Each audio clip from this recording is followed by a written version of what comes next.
Hey everybody. This is going to be a little sort of mini lecture video about the sifting process that Resnick-Dufour talks about. You might hear my husband and my son squealing in the background because they're playing video games, so sorry about that in advance. So with Resnick-Dufour, especially in the unit where she's talking about the sifting process, she's using a lot of identity theory jargon and stuff like that. And I don't really need you to retain any of that information. What's most important is that you understand how she is asking us to understand identity. And it will be slightly different than the way that Polly is asking us to understand identity. If you do have questions about Polly, by the way, you can leave a comment on one of the announcements, and I am happy to elaborate on anything that you would like more information on. But when it comes to Resnick-Dufour, with her sifting process, she uses that metaphor because anybody who is a baker probably knows what she's talking about. Some of you explain this in your discussion board posts. So if you are having problems with understanding any concepts, I always encourage you, of course, to look at fellow students' discussion board posts because they may say things in a way that makes it click for you. That's something that we're really missing, not being in the classroom setting. So if you ever have issues with a concept, definitely feel free to go ahead and do that and see if it makes any more sense for you. Or you can, of course, ask me for more information.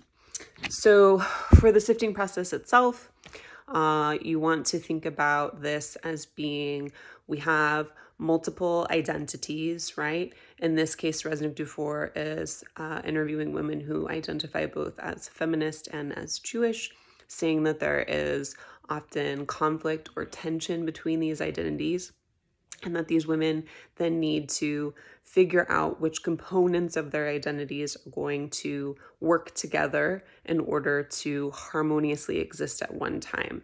It's going to be different from Polly, right? So when we think about Resnick-Dufour's understanding of identity, when we have identities that seem to conflict, she's going to say that we sift out parts of the identities that we have that don't quite align with our values or with other identities that we hold and the values that those identities entail. So in the case of Judaism and feminist, an example would be that for a Jewish woman, right, we studied the family purity laws and going to the mikvah, right, for Orthodox Jewish women.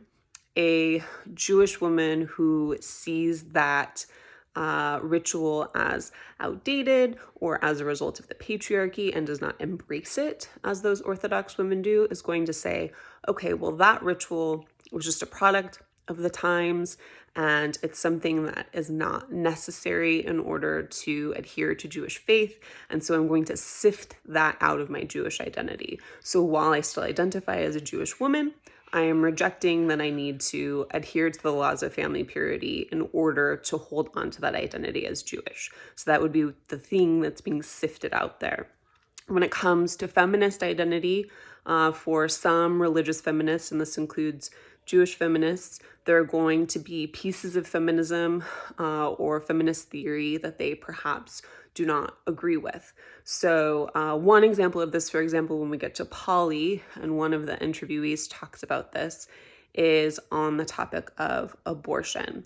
There will be some people who identify as Catholic and feminist who are going to say, I'm a feminist, but as a Catholic and via my Catholic teaching, I think that abortion is wrong. And so then in that instance, from their feminist identity, they're going to sift out, right?